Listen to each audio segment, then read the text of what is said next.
Good morning दोस्तों, Aditya educational class में आपका स्वागत है।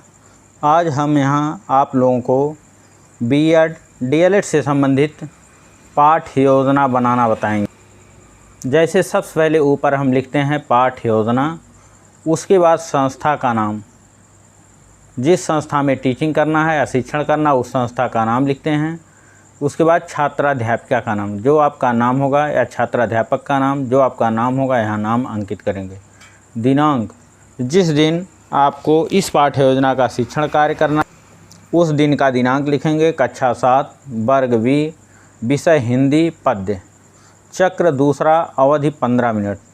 बोले सूक्ष्म शिक्षण मतलब उसी संस्था में रहकर शिक्षण का अभ्यास करते हैं, इसलिए 15 मिनट का दिया गया है। प्रकरण यहाँ है मन भावन सावन। उसके बाद सामान्य उद्देश्य,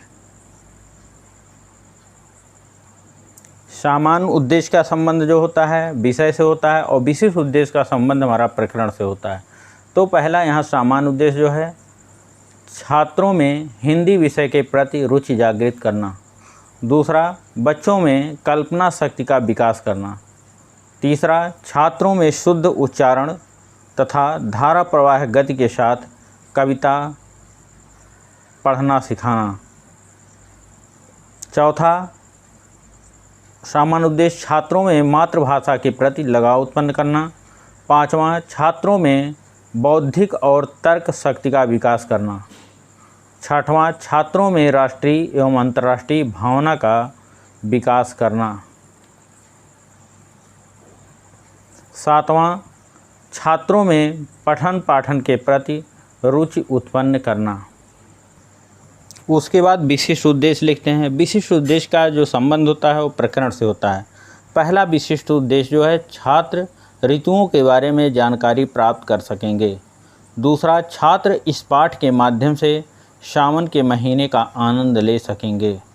तीसरा, छात्रों के अंदर प्रकृति प्रेम की भावना विकसित होगी।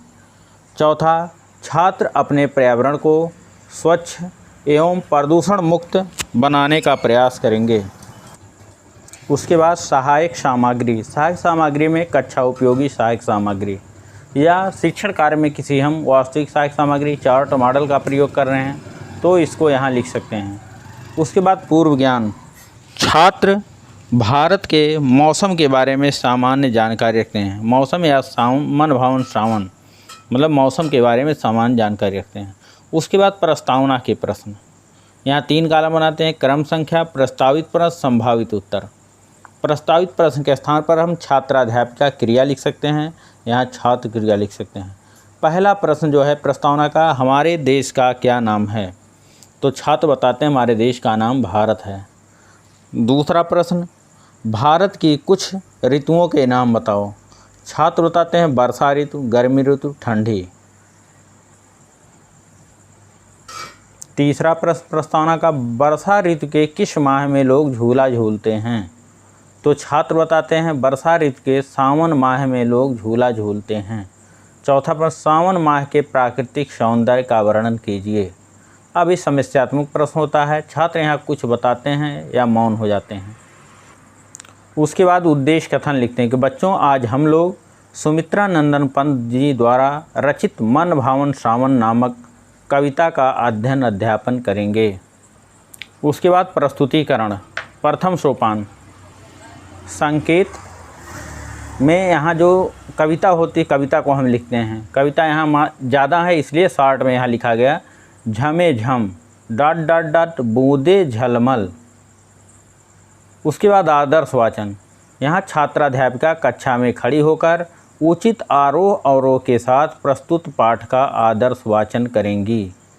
मतलब ये जो स्टैंजा है इसको छात्राध्यापिका कक्षा में खड़ी होकर इसको पढ़ेंगी। आदर्श वाचन मतलब पढ़ेंगी खड़ी होकर के।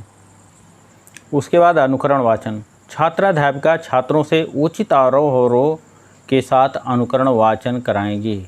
मतलब जैसे छात्राध्यापिका ने अनुकरण वाचन किया ठीक उसी प्रकार से छात्रों को अनुकरण वाचन करने को कहेंगी। उसके बाद कठिन निवारण के शब्द, एक तरफ शब्द एक तरफ अर्थ। यहाँ छात्राध्यापिका जो प्रस्तुत पाठ की व्याख्या करते हुए कठिन शब्दों का यहाँ अर्थ लिखेंगे, मतलब कठिन शब्दों का निवारण करेंगे। जैसे थम थम का अर्थ होता है रुक रुक कर, तम माने अंधकार, दल माने पत्ते, चल दल माने पीपल, कर तल माने हथेलियाँ। उसके बाद मौन वाचन। मौन वाचन में छात्र अध्यापिका छात्रों को मौन वाचन का निर्देश देंगे और स्वयं घूम घूम कर कक्षा कार्य का निरीक्षण करेंगे। मतलब यहाँ छात्राध्यापिका द्वारा अनुकरण वाचन किया गया, आदर्श वाचन किया गया, उसके बाद छात्रों से अनुकरण वाचन कराया गया। उसके बाद छात्राध्यापिका जो है प्रस्तुत पाठ की व्याख्या करते हुए कठिन शब्दों का निवारण कर देती हैं, मतलब पढ़ा देती हैं। उसके बाद छात्रों से कहती हैं मौन वाचन करने को कि आप लोग शांतपूर्वक इसको पढ़िएगा और स्वयं कक्षा में टहल टहल के या घूम घूम के देखेंगे कौन से छात्र पढ़ रहे हैं कौन से नहीं, उनको निर्देश देंगे। उसके बाद विचार विश्लेषण के प्रश्न।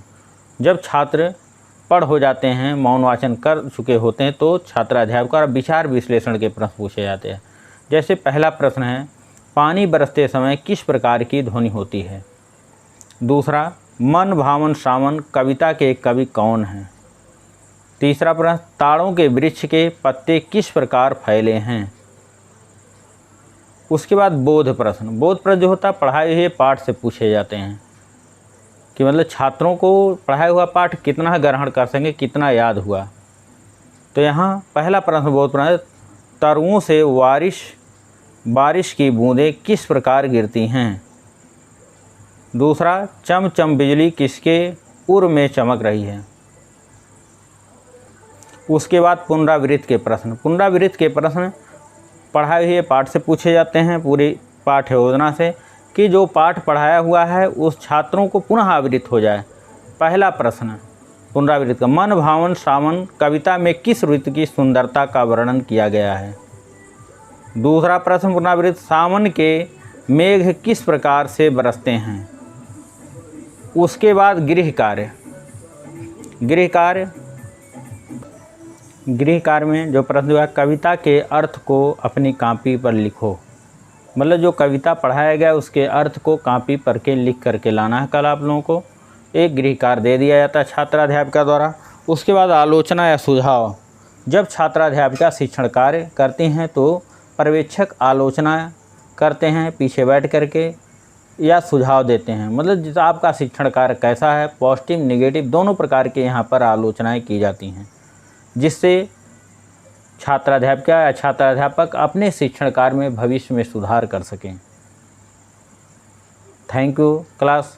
दोस्तों, इस वीडियो को लाइक कीजिएगा, सब्सक्राइब कीजिएगा, अपने दोस्तों में शेयर अवश्य कीजिएगा, जिससे मैं पुनः अगला वीडियो अपलोड करूं तो इसकी सूचना सबसे पहले आपको पहुंचे। धन्यवाद।